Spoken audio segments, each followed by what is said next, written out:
وأتبع السيئة بالحسنة تمحها وخالق الناس بخلق حسن. رب اشرح لي صدري ويسر لي أمري واحلل عقدة من لساني يفقه قولي. سبحانك لا علم لنا إلا ما علمتنا سبحانك لا علم لنا إلا ما علمتنا سبحانك لا علم لنا إلا ما علمتنا. اللهم علمنا ما ينفعنا وانفعنا بما علمتنا وزدنا فقها وإخلاصا وحلما. يا الله يا وهاب يا وهاب يا وهاب يا فتاح يا فتاح يا فتاح يا جبار يا جبار يا جبار. أما بعد. My dear respected brothers and elders and sisters, in whatever facet of life we look at, whatever role there is, any type of role in society, we often look towards a role model, right?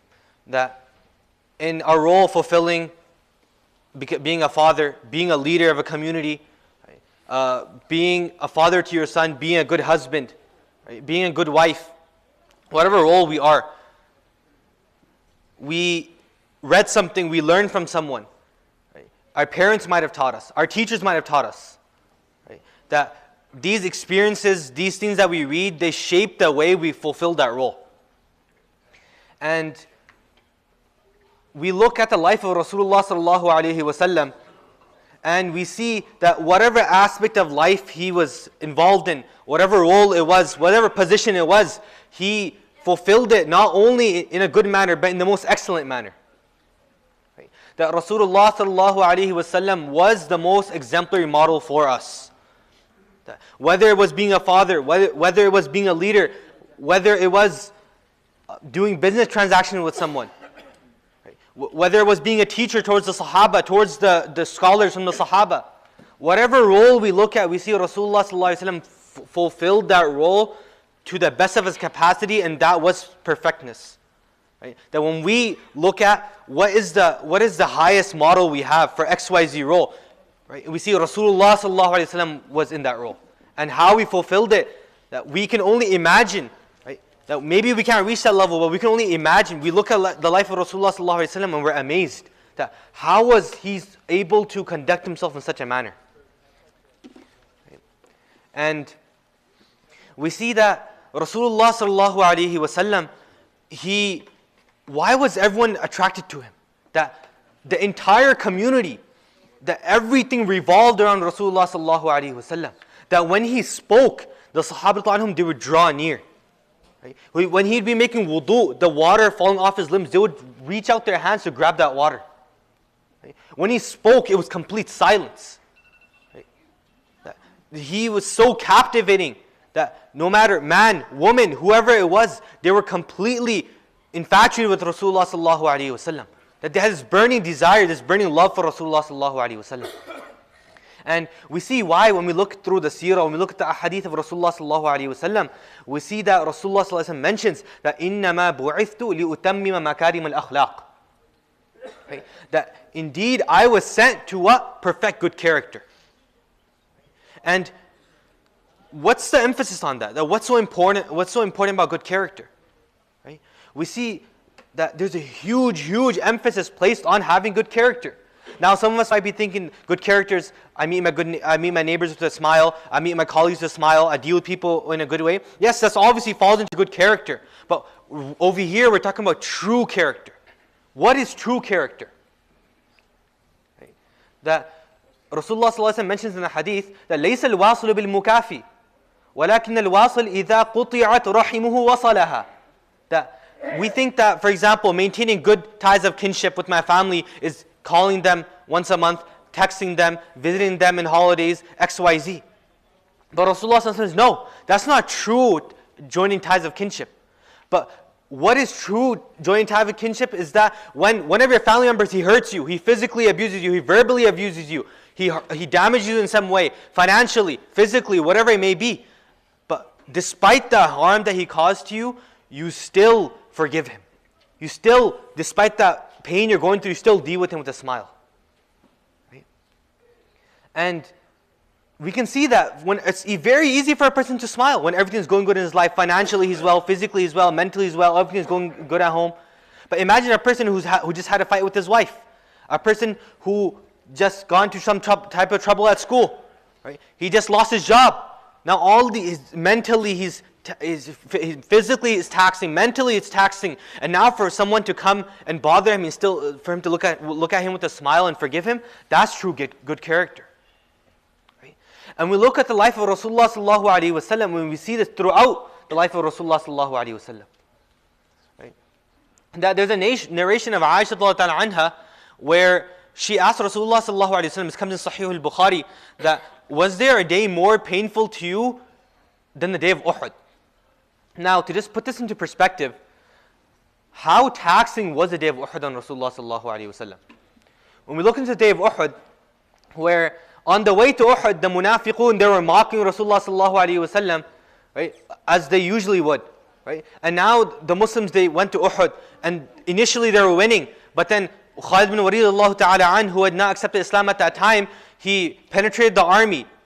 He saw a weak spot, and the Muslims fled, and they lost the battle. And Rasulullah sallallahu alaihi wasallam is bleeding, right? His tooth was knocked out, he's bleeding. And the Muslims suffered a defeat. Not only Rasulullah sallallahu alaihi wasallam physically hurt, but mentally, imagine what's going on, that the Muslims who are supposed to be dominant, right? That in everyone's minds that we're supposed to be dominant, that they just lost. Now, not only is he physically hurt, mentally he's completely drained, but now he has to go console the Muslim army, right? That it was a very, very difficult time for the Muslims. And Rasulullah sallallahu alaihi wasallam said what? Yes, there was one time that was more difficult upon me than the day of Uhud. And Rasulullah sallallahu alaihi wasallam begins to account what happened to him in Ta'if.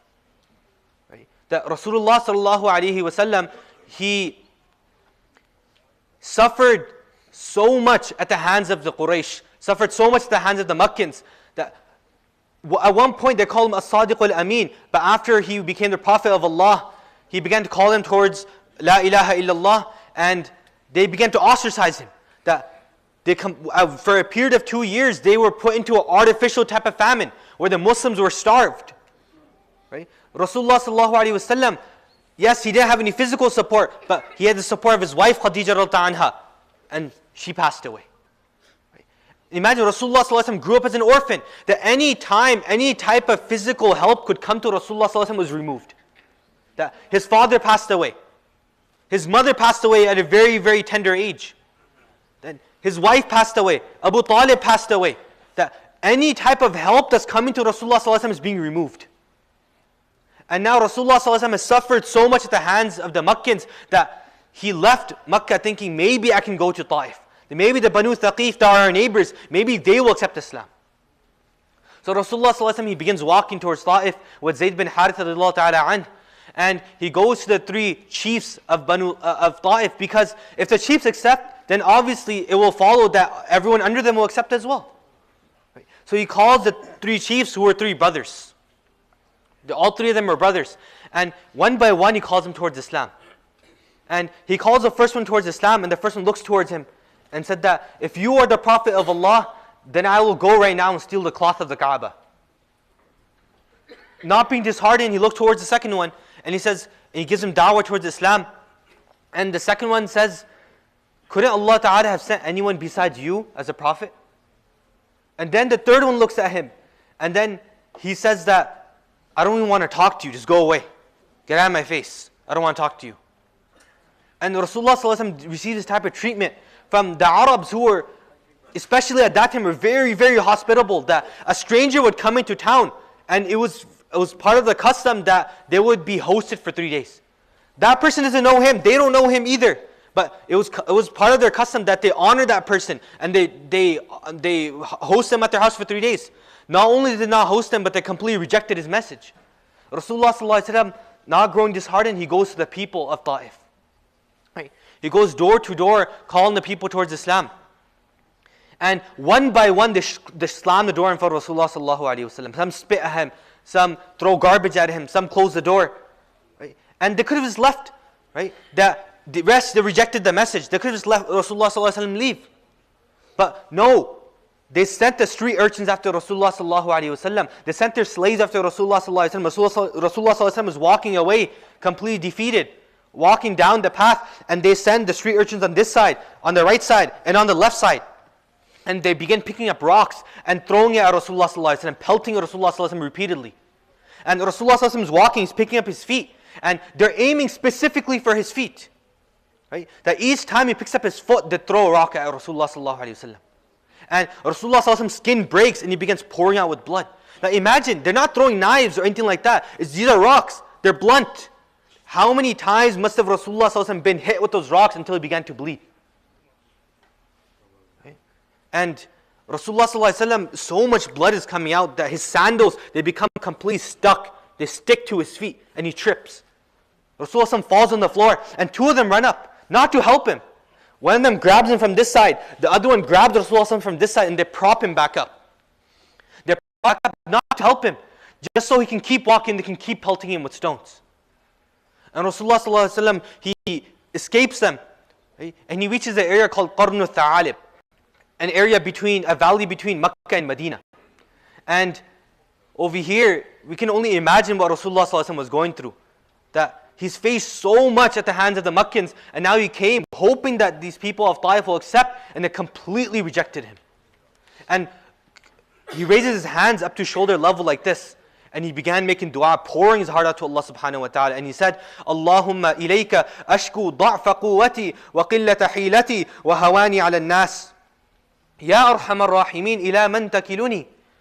Ila aduwin yatajahhamuni. Am ila qaribin mallaktahu amri. Illam takun sakhitan alayya fala ubali. And the dua goes on, but this dua is something we should all strive to memorize. Right? It's such an amazing dua that Rasulullah sallallahu alaihi wasallam, he's completely pouring his heart out to Allah subhanahu wa ta'ala. And what is he saying? That these people, Rasulullah sallallahu alaihi wasallam is coming to them with hidayah, and they're rejecting that hidayah. But what is Rasulullah sallallahu alaihi wasallam saying? That, oh Allah, it is because of my own weakness, it is because of my own lack of strength that I wasn't able to do anything. He's attributing it back to himself.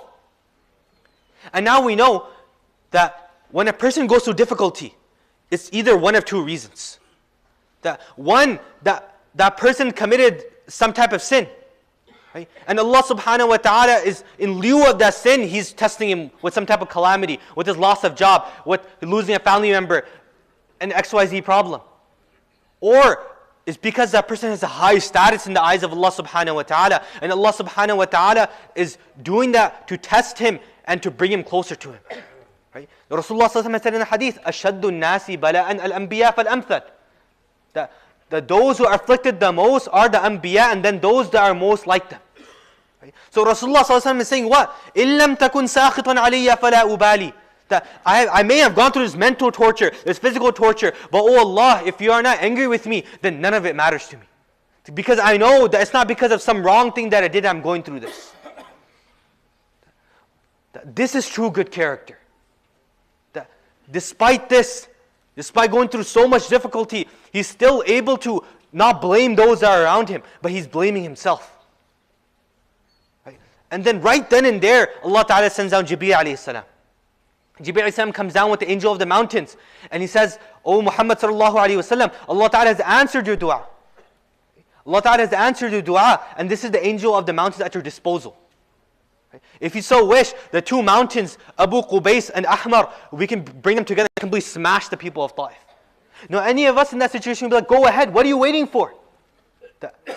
I went through so much, you're trying to bring hidayah to them, and this is what they did. But Rasulullah says no. Yes, they may not have believed, but it is very possible that someone in their progeny will believe. This is the concern that Rasulullah had for his ummah. That even at this point where he's completely mentally drained, physically drained, he still has concern, this type of concern for the ummah. This is why Rasulullah sallallahu alaihi wasallam, Allah Ta'ala mentions about this in the Quran, that لَعَلَّكَ بَاخِعٌ نَفْسَكَ أَلَّا يَكُونُوا مُؤْمِنِينَ. It is as if you're going to kill yourself to the point you take yourself towards and calling the people towards Islam. That Allah Ta'ala has to tell Rasulullah to console him that you don't have to go so far. And then Rasulullah continues to walk, and he reaches the garden of Shayba and his brother, and they see a man stumble into the garden, completely in tatters, looking like a beggar, right? And they send their slave. His name is Addas. Many of us might have heard this story, that they send their slave, his name is Addas, and he comes with a bunch of grapes, and he offers it to Rasulullah sallallahu alaihi wasallam. And Rasulullah sallallahu alaihi wasallam takes one of the grapes, says Bismillah, and he puts it in his mouth. And the slave is surprised that he hasn't heard someone ever say this, take the name of Allah subhanahu wa ta'ala and put food in his mouth. So then Rasulullah sallallahu alaihi wasallam notices this. And he seizes that opportunity. Right? And he begins to give him da'wah. And he says that, what is your name? And he says, my name is Addas. And he says, oh, you're from the area of Nineveh? Right? Rasulullah sallallahu alaihi wasallam recognizes that this Christian, Addas was a Christian, that he's from the area of Nineveh, right? Where the same prophet Yunus bin Matta alayhi salam was from. And Addas's jaw drops. That how does this man who looks like he's a beggar, how does he know about Yunus bin Matta alayhi salam? Right? And then Rasulullah sallallahu alaihi wasallam begins to account all the details about Yunus alayhi salam, the whole story we know, that he left and he jumped off the ship and he was swallowed by a whale. Right? And he's completely shocked that how can a man know about these very, very intricate details? And he falls down to sajda before Rasulullah sallallahu alaihi wasallam and he begins kissing his feet. The very same feet that were bleeding profusely. Right? And now his masters are watching from the back and they're seeing what's going on. That we're seeing that our slave drop before this man and do sajda before him and he's kissing his feet. Right? And then he comes back and they ask him, what happened? Why did you do that? And he said that you do not understand who this man is. This man is someone special. And he accepts Islam. Right then and there he says, Ashhadu an la ilaha illallah wa ashhadu anna Muhammadan Rasulullah. Okay? We see that Rasulullah sallallahu alaihi wasallam, despite being mentally attacked, mentally drained, physically drained, right?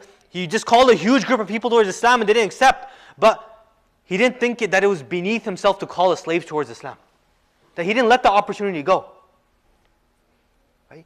That any of us would have thought that, what's the point in calling this one slave towards Islam? We just called 100, 200 people towards Islam. They completely rejected me. What's the point in calling this one lowly person towards Islam? A slave. But Rasulullah ﷺ did not have those type of barriers, did not have those type of discrimination in his mind, that he called every single person towards Islam. He left no stone unturned to call people towards Islam. That this was his akhlaq. That he didn't care who it was. He didn't care who he was talking to. That he dealt with every single person in the best of manner, smiling. Right? And this is something that we can learn from that.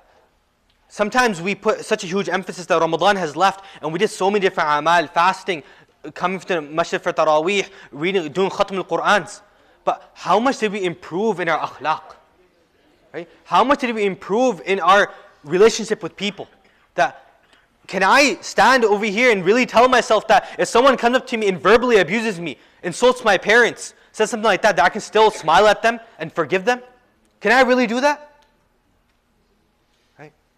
And when we begin to read the seerah of Rasulullah sallallahu alaihi wasallam, then the entire deen will become easy. And why is that? Because when we read the seerah of Rasulullah sallallahu alaihi wasallam and read the gems that are there, we will completely fall in love with Rasulullah sallallahu alaihi wasallam. And when someone truly loves someone, then doing anything for them becomes easy. Right now, the deen, standing up for tahajjud, standing up for these type of things might seem hard. When we look at the Sahaba anhum, they're ready to do anything for Rasulullah sallallahu alaihi wasallam. That Rasulullah sallallahu alaihi wasallam would tell them to go and they're already leaving. Right? Because this love was there. Right? So may Allah subhanahu wa ta'ala grant us tawfiq to read the seerah of Rasulullah sallallahu alaihi wasallam, to follow the sunnah of Rasulullah sallallahu alaihi wasallam. And there's so many books of seerah that we can read. There's academic ones, there's more tafsiri ones, there's more hadithi based ones. That every single type of, those that are more of a good writing style. All these types of seerah books are there. We just have to pick them up and read them. Right? We can either read them ourselves, maybe we can set some time with our families every single day after Isha. 10 minutes we're going to sit down as a family and read the seerah every single day. Right? So may Allah subhanahu wa ta'ala grant us tawfiq wa akhiru da'wana alhamdulillahi rabbil alameen. Assalamu alaikum wa rahmatullahi wa barakatuh. Bismillah ar-Rahman ar-Rahim. So I'd like to ask the brothers in the middle area and the back specifically to please stand up and move forward as much as you can. We already have brothers lining up over here and I did see a lot of cars in the parking lot. So please, if ever you're going to just stand up, move up as much as you can, fill the gaps. And then all the brothers that are standing towards the back, request you guys to all sit down so that we have more brothers coming in and they can maybe have to stand in the back there. All right, so in regards to the MAB elections, as we've been announcing, inshallah, the voter registration list will be posted this afternoon after Salat al-Asr, inshallah, in the lobby. So please do take a look at that to make sure that you are registered to vote. Voting will close about 1 week before the actual elections, which is going to be on May 19th. So please, if you have any issues in registrations or if you're unclear on the process, reach out to somebody in the office. Inshallah, they can help you move forward. In the bulletin, there was a small typo regarding the weekend school. We do resume this Sunday. The date said 24th for some reason, but it is actually tomorrow, this Sunday, which will be the 21st. So please make a note of that. Weekend school does resume on site here on Sunday, this Sunday. We're having a program on Saturday at 6 p.m. here at Masjid al-Jummah. It's a multi-program. We have a brothers program as well as a sisters program. The brothers program will be on the topic of for love for Allah. And it'll be in English by Sheikh Ahmad Arshad. And then for the sisters, it'll be called Reflections After Ramadan. This will be in Urdu, and it'll be done by Allama Humaira Ahmad. So again, that program here on Saturday at 6 p.m. In regards to the weekly programs, we have the Reviving Legends program that has resumed, and their new day is Wednesday after Salat al-Maghrib right here at Masjid al-Jummah. And also there's a few youth programs coming up for the Eid socials, so please make a note. On April 19th, there's a program for the girls these are off-site programs, and also on April 20th, there's another program for the girls also. Again, registration is required for these programs, so if your youth is interested, please make sure they register so proper accommodations can be made. And then for the boys' Eid social, they have it on Saturday. That'll be here at Masjid al-Jummah from 3:30 p.m. to 6 p.m. In regards for the Palestine, you guys all know what's going on in the news. Please continue to remember them in your du'as. And also, if you're hearing about these ceasefire initiatives that are going on in the cities, please participate in those if you can. And if you cannot, at least encourage others to do so. MashaAllah, they are making a lot of progress and quietly doing a lot of work. And if you have made a pledge during Ramadan for donations, please fulfill those. You may have volunteers reaching out to you, or even if they don't, please, if you could reach out to the masjid, then go ahead and make that move forward. Jazakumullah khairan.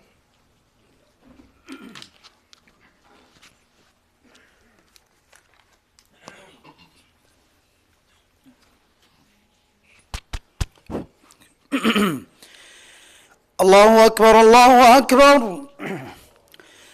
Allahu Akbar, Allah. أهدوا فينا لنهدينهم سبلنا سبحان ربك رب العزة عما يصفون والسلام على المرسلين والحمد لله رب العالمين اللهم صل على سيدنا محمد وعلى آل سيدنا محمد وبارك وسلم اللهم صل على سيدنا محمد وعلى آل سيدنا محمد وبارك وسلم اللهم صل على سيدنا محمد وعلى آل سيدنا محمد وبارك وسلم. Assalamu alaikum wa rahmatullahi wa barakatuh. Every summer, for about 4 days, my local suburb holds a carnival. And like I said, it lasts about 4 days, and everyone in the area gets really excited about this carnival, you know. And they show up to this carnival, and there's all these rides, there's all these games. You can win prizes, they sell food, and there's a bunch of entertainment.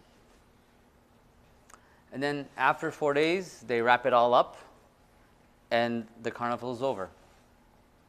In fact, if you were to go to the location where the carnival takes place right now, you would never even know that a carnival was ever there. After the carnival leaves, they wrap everything up and they're gone. And if you were to go to the same area, you wouldn't even know that a carnival occurred. SubhanAllah, this world is like a 4-day carnival. We're not here for more than just a few days. You know, I know it may feel like the carnival will never end. You know, we set the alarm clock every night, expecting that the next day the carnival is going to continue. The prizes that we get in this carnival, they seem very real. You could put them in your garage, you could house your family in them, you could hang them in your closet, you could put them in your shoe rack. But the reality is that this carnival will be folded up one day and put away. We should awaken to the reality that this world is an exceedingly temporary abode. And when I say 4-day carnival, that's really just an exaggeration. Right? This is not even a 4-day carnival. Rather, it's just as fast as we came, we will go. We will go. And the whole thing will be wrapped up, and nobody will remember our names, nobody will remember who we were, and nobody will care. Does anyone remember anybody that was here 100 years ago? Nobody remembers. And nobody really cares. And 100 years from now, this masjid will be filled up this exact same way. Except none of us will be the same. We won't be here. And no one will remember our name. Because that's the nature of this carnival, right? Now it seems fun. It seems real. It seems like it's going to last forever. It seems like you can really take home a prize, right? But there's no reality here. There's no reality here. You can never really take anything home with you. The only reality is in the hereafter.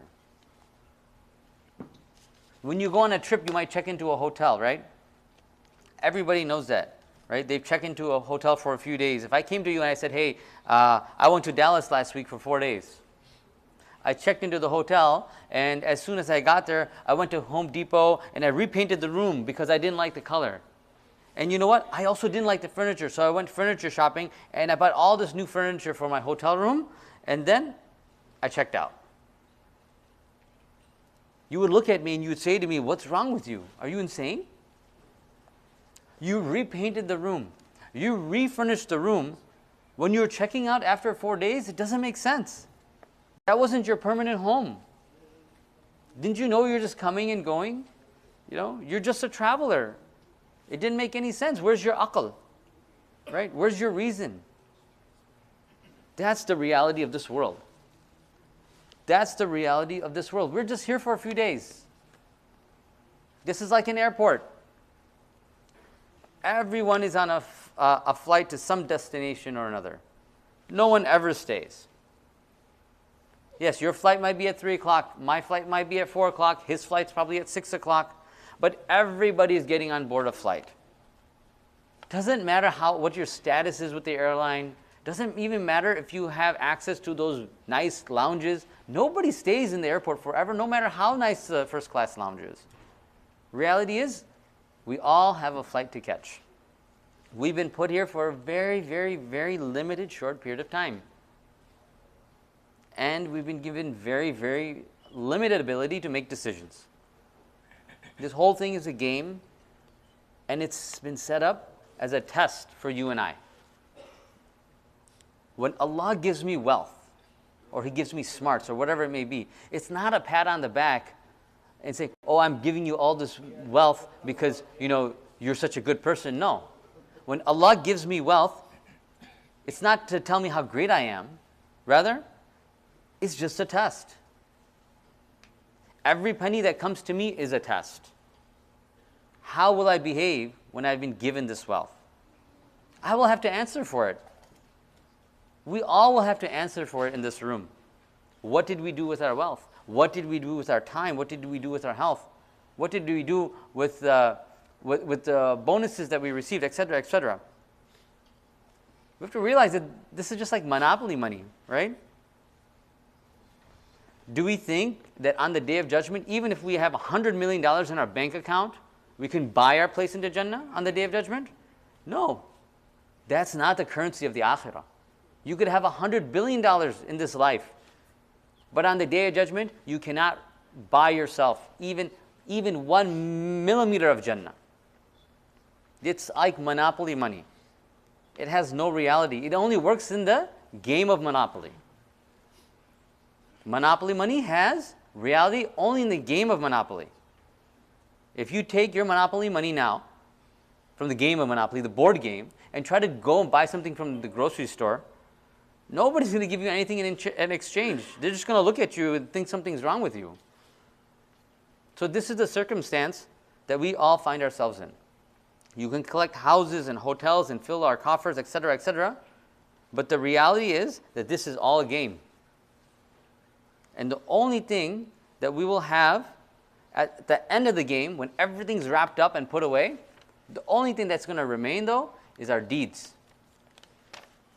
And by the way, this should not come as a surprise to anyone, right? Because we see this in front of us every day. Do you not see, like, that everybody who came before us is no longer here? I mean, can anyone tell me they know any person in history that has lived from one century through the next? This is the reality of life. And so we can be deceived by it if we want, by a bunch of people who go to the carnival and then talk up the food at the carnival, and they could talk up the rides at the carnival, they can talk up the prizes at the carnival. People can get all dressed up for this carnival.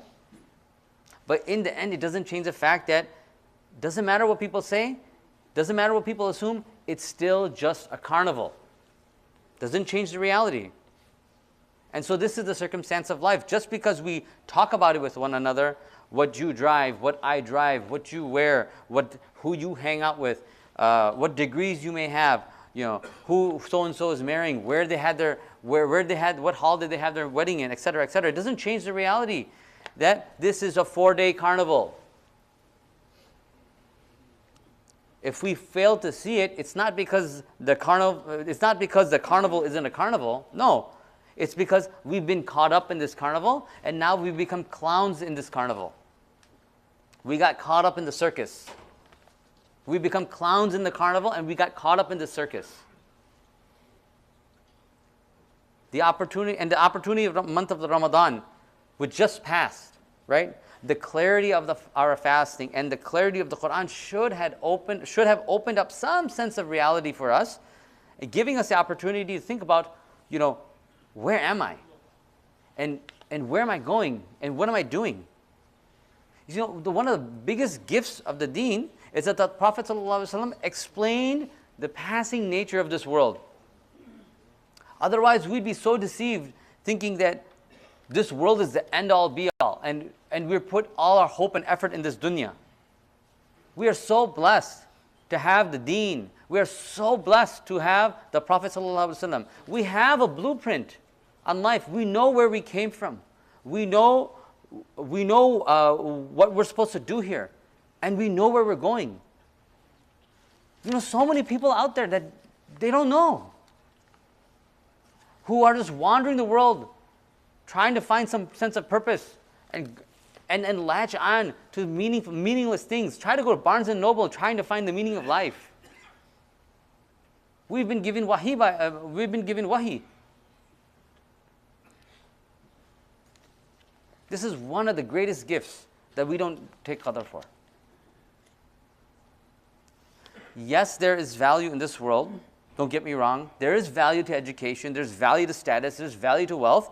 But the only way we make these things truly valuable is we turn around and use it to serve others. Use it to serve others. There's a saying, $1 saved is $1 earned.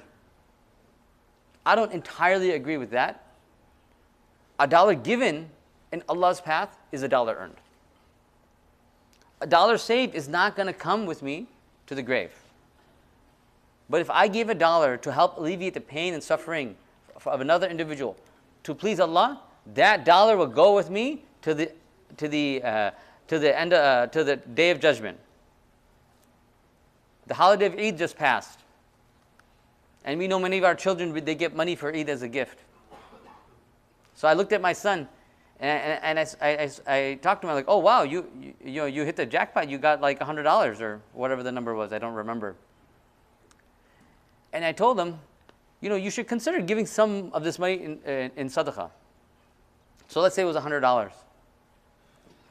So if you give $10 in sadaqah, how much are you left with?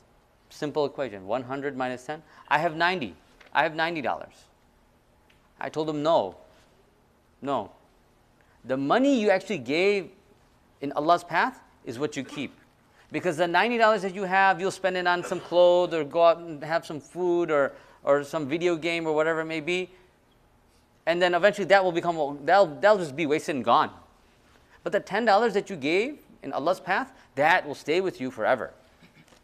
That will stay with you till the Day of Judgment. We will never be able to understand this except every messenger that came before us delivered the exact same core message. That you are a people that are traveling to a destination, right? And this is not the destination. This is just a carnival. You have a real destination. You have a real destination, which begins in your grave. As soon as you get in the grave, you will be asked a series of questions. And based on the circumstances and the way we behaved in this life, right, your grave will either expand and the windows to the gardens of Jannah will open, or the grave will contract, so much so that our ribs will crack and go over each other. May Allah protect us. And from there it will be just triage, because eventually the horn will be blown. And when the horn is blown, the whole carnival will be wrapped up and finished.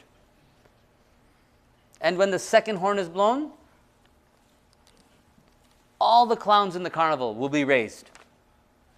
All the clowns in the carnival will be raised, and then it will be clear to everyone that, oh, this was just a game. This was just a game. The only thing I have left is just my book of deeds. And I'm going to have to answer. We all will have to answer what we did with our time, what we did with our wealth. How did we treat each other? How did I treat my parents? Did I fulfill the basic rights of the deen? These are serious questions that will be asked for all of us. And are we ready to answer? Are we really ready to answer? You know, isn't the benefit of being warned about something that we prepare for it, right? I mean, isn't that the benefit? If we are warned, isn't that the benefit? If we are warned by something, shouldn't we prepare for it? If someone says that there's a massive snowstorm coming, it's a massive snowstorm is coming, and then you call me and complain that, oh, I didn't get ready, oh, my car is stuck in the snow, I can't do this, I can't do that. But they told you the snowstorm was coming. Why didn't you prepare? The whole benefit of being forewarned is not so we tell our kids bedtime stories. That's not the purpose. The Prophet ﷺ told his community, he told the Quraysh, if there's an army about to attack you, would you believe me? Well, I'm warning you of something greater, right? I'm warning you of a day that will come where you will be raised and you will have to answer for every single one of your deeds. And you and I are no exception. And that's the fundamental premise of this life. It's not changed. So we should think hard and we should ask the tough questions. Not because Allah is trying to make life difficult for us. On the contrary, this is like an open book test, right? For those of us who are in school, if you have an exam tomorrow, if you have your physics exam tomorrow and your professor tells you that here are the 6 questions on the exam, you know, what would you think? Everyone should get an A, right? All you need to do is, he's giving you the questions. Just do the answers and turn it in. It's like an open book test. This life is an open book test. And that's the easiest type of test, right? We know there's a test on the Day of Judgment. And subhanAllah, we already know the questions. And we already know the answers. You know, we know the questions in the grave. No surprise. It's not a surprise it shouldn't be a surprise to anyone. Granted, there may be some people who will be in ultimate shock because they weren't expecting this. Because they got caught up in the circus. Or they thought the circus was a reality and they thought the carnival would never end. But you and I have been forewarned by a great messenger who came with a great message.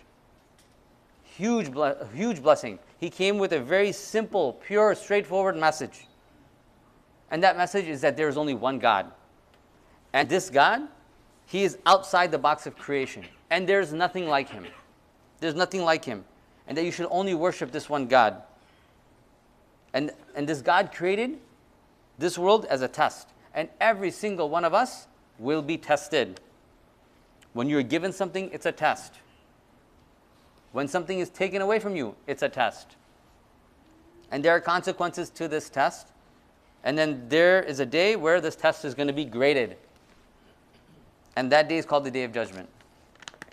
And on that day, this world won't exist. And the wealth or everything that we have in this life will not benefit us in any way. We won't be able to ransom our homes, our cars, our businesses, our bank accounts. Nothing's going to avail us on that day. We're going to be standing alone.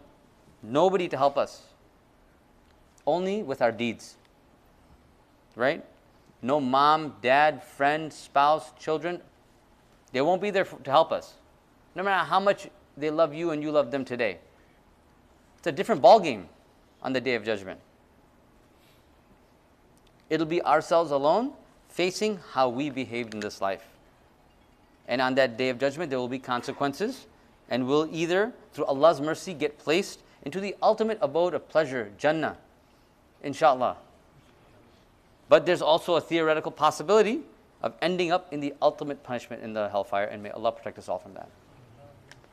So that's the fundamental tenet of our deen. It's not very hard to understand. It's not like calculus. It's very, very straightforward. But unfortunately, we all get caught up in this carnival. We lose sense of time. We lose sense of place. We lose sense of purpose. We lose sense of reality. SubhanAllah. But to alleviate this thing, it's very easy. Doesn't matter what we did for the past 11 months. Anybody in this room, any time of the day, in any circumstance, in any place, acknowledges their mistakes with sincerity and turns to Allah subhanahu wa ta'ala, and makes tawbah and says, Ya Allah, forgive me. Turn their heart, maybe shed a tear. Allah subhanahu wa ta'ala is ready to forgive. Allah is ready to forgive with open arms. It's very easy. This is hope for the next 11 months. This is hope for the next 11 months.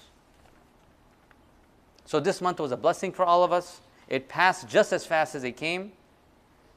But with the momentum of fasting that was built up, our time in the masjid and our interaction with the Quran, this was all momentum. We should use it and charge forward the next 11 months. So may Allah subhanahu wa ta'ala make us all amongst those who are able to appreciate the reality of this carnival.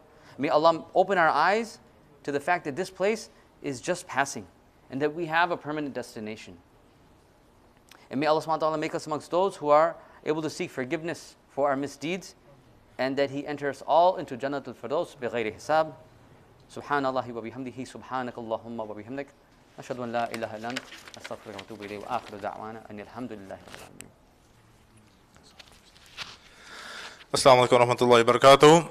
Bismillah ar-Rahman ar-Rahim. So alhamdulillah, the